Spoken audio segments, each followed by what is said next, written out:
huwezi kumiliki kila kitu, ila kuna baadhi ya vitu unaweza kumiliki. Tutaangalia kwa baadaye.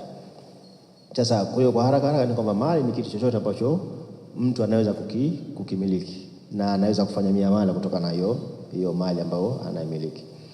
Na mali imejigawa katika makundi matatu. Kundi la mwanzo tunasema kwa kizungu wanasema ni income au kipato. Kipato ni kile ambacho kinaingia kwa muda fulani. Kwa mfano labda kwa wale wafanyakazi, kipato na kwa ni ule mshahara ambao anaoingiza kila mwezi.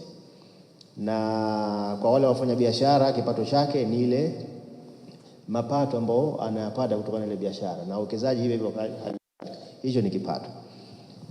Lakini kuna aina nyingine ambayo ndo mali yenyewe. Sasa mali inaweza ikawa inahamishika au haihamishiki.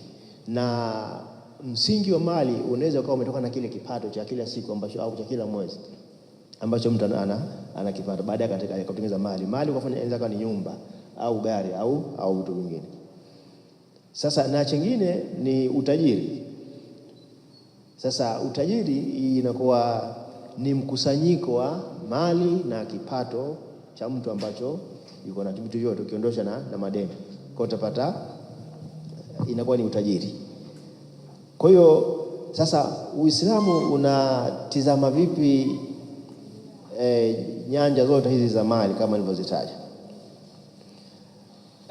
Kabla sijaangazia wanazuoni, kuna baadhi ya aya na sura katika Qur'ani ambazo zimejaribu kuelezea mantiki nzima ya mali ni kitu gani na umiliki wa mali una maana gani kwa binadamu.